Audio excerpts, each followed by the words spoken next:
For the first step, we're going to head over to search and type in Task Manager. Click on it.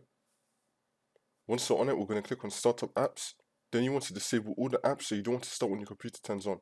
For example, if I don't want Logitech GF to start up when my computer turns on, I'm going to click on it and then click on Disable.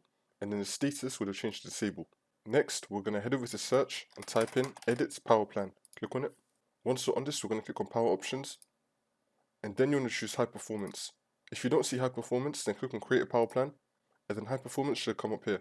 And then click on Next and then select that. Or you can click on the arrow right here and then match your High Performance. But if you don't have High Performance, you can just go back to Balanced.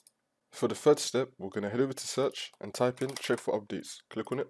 Once you're on it, you want to check for updates and do the updates that you may have. Next, we're going to head over to search and type in Device Manager. Click on it.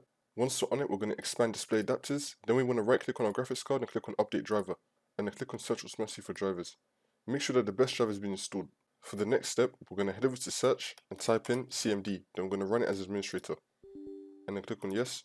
Once you're on it, we're going to type in SFC /scan now and click on Enter. You want to run the scan. We can run it in the background as you do the other steps in this video. For the next step, we're going to head over to search and type in clean MGR. And then click on it. Once we're on it, we're going to clear up our temporary files on our disks. So first I'm going to start with my C drive. Click on OK. Then you want to make sure that everything here is selected and then click on clean up system files. And then click on OK again on the same drive. Then you want to make sure that everything here is highlighted again and then click on OK. And then click on delete files. You can repeat this step for all of your drives. Once you do everything in this video, restart your computer and then the problem should be fixed.